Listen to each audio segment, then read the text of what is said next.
Fala galera, hoje eu vou trazer aqui para vocês como trocar o nome do seu canal.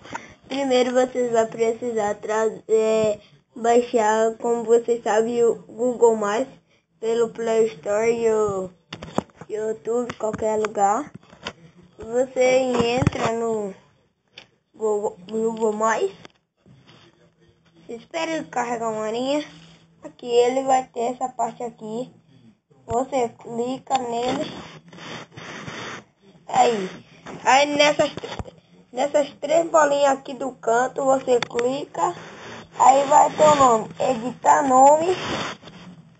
Vocês botam. Aí eu já tenho esse que eu vou deixar, né? Vocês botam nome, sobrenome e aperta salvar.